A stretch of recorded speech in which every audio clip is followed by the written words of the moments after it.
Саламатсыңарбы урматтуу окуучулар. Бүгүнкү сабагыбыздын темасы падышалык бийлик кулагандан кийинки саясий абал. Сабактын планы. Февраль революциясынын Кыргызстанда жеңиши, Кыргызстанда саясий уюмдардын түзүлүшү, Кыргызстандагы саясий партиялар, Кыргыздын чыгаан инсандары жөнүндө маалыматтар. Февраль революциясы Кыргызстанда. Россиядагы 1917-жылкы буржуазиялык демократиялык февраль революциясы падышалык бийликти жоюп, элдерге саясий эркиндикти берген. Падышалык бийлик кулагандан кийин Кыргызстандын эли дагы саясий көз карандысыздыкты башынан өткөрө баштаган. Натыйжада саясий камактагы адамдар бошотула баштаган. Жерлерде саясий активдүүлүк күч алып, саясий партиялар, союздар, советтер түзүлө баштады. 1917-жылы 6 мартта Кызыл Кыя кенинде шахтерлор жумушчу депутаттардын советин түзүшкөн. 1917-жылы 16 мартта Сүлүктүдөгү шахтерлор өздөрүнүн советин түзүшкөн.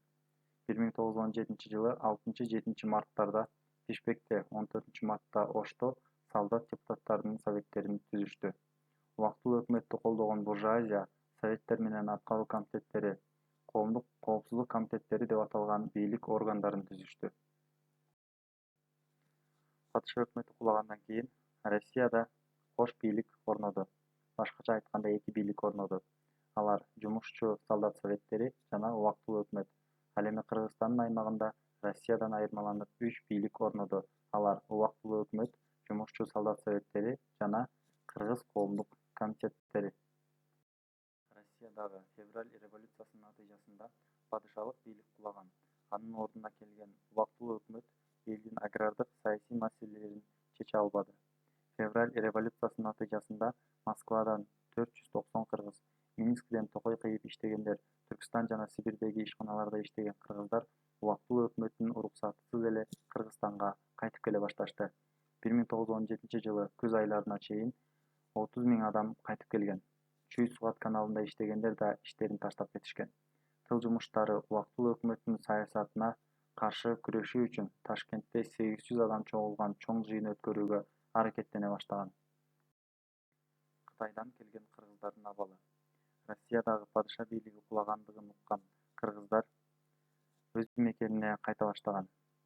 1917-жылы 64 000 адам кайтып келген.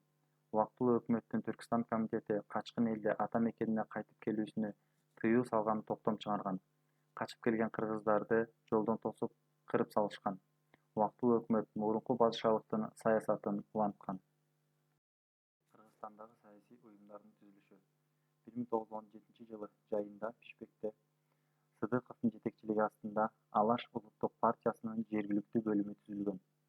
Алаш партиясы 1917-жылы майда Казакстанда түзүлүп, анын башында Алихан Бөкейханов турган.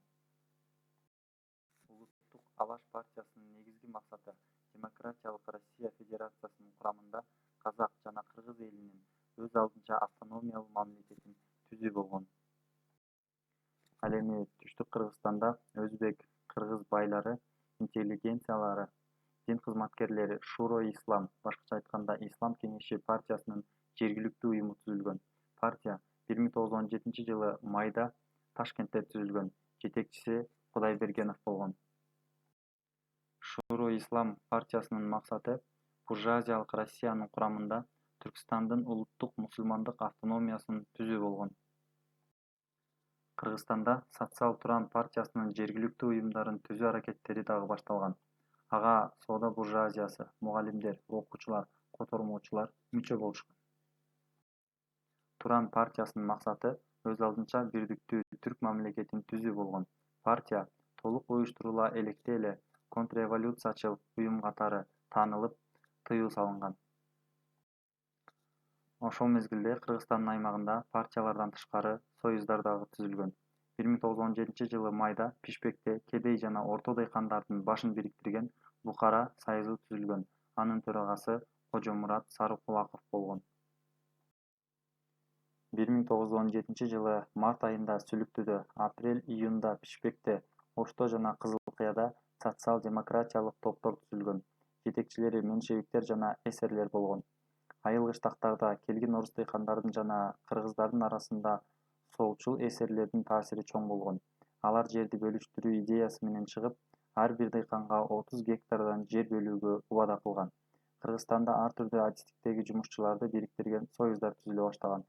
Мисалга алсак, Чүйдө жумушчулар жана кол өнөрчүлөр союзу, Кызыл Кыя Сүлүктүдө кенчилердин союзу, Ошто жумушчулар жана чайрикерлердин союзу.